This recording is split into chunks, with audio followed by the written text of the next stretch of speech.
बताइए। भगवान ने कहा, दुख शोकादि समनम, धन धान्य प्रवर्धनम, सौभाग्य संततिकरम, सर्वत्र विजय प्रदायकम।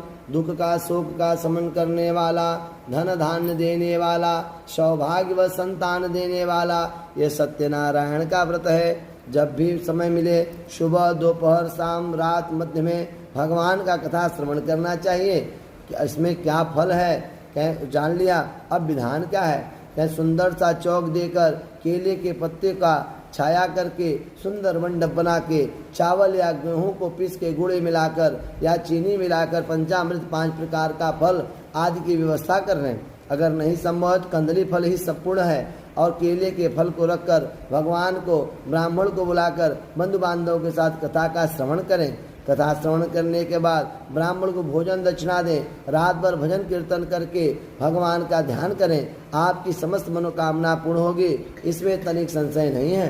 कहें जो बंधु बांधव आए रहे सबको सत्यनारायण का प्रसाद देना चाहिए और भगवान की कथा के समय मौन होकर कथा का श्रवण करना चाहिए। श्रद्धा विश्वास फलदायकम, श्रद्धा और विश्वास ही आपके कर्म का फल देता है। इसलिए पूर्ण विश्वास के साथ सत्यनारायण का कथा श्रवण करना चाहिए। भगवान की कथा श्रवण करने से धन संतान यश कीर्ति मान सम्मान पद प्रतिष्ठा राजनीति में सफलता सर्वत्र विजय की प्राप्ति होगी, इसमें तनिक संशय नहीं है। इति रेवाखंड पुराणे अंतर्गत श्री सत्यनारायण प्रथम अध्याय समझ पाता था, उसी से परिवार का पालन पोषण किया करता। क्या हुआ, वो ब्राह्मण भिक्षा मांगने निकला, किसी ने उसे गाली दे दिया, फिर भी ब्राह्मण नारायण नारायण कहके अपना काम कर रहा था।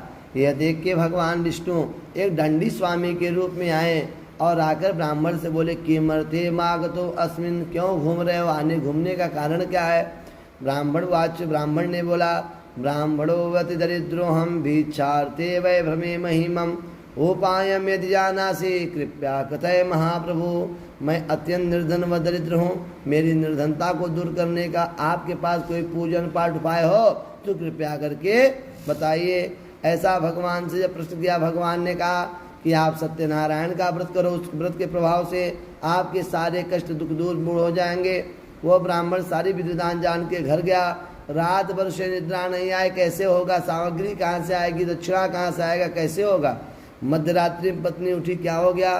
सारी वृतांत सुन के पत्नी ने कहा, होई है वही जो राम रचि राखा, अको कर तर्क बढ़ाऊं शाखा। जो राम ने लिखा, जा पर कृपा राम की होई,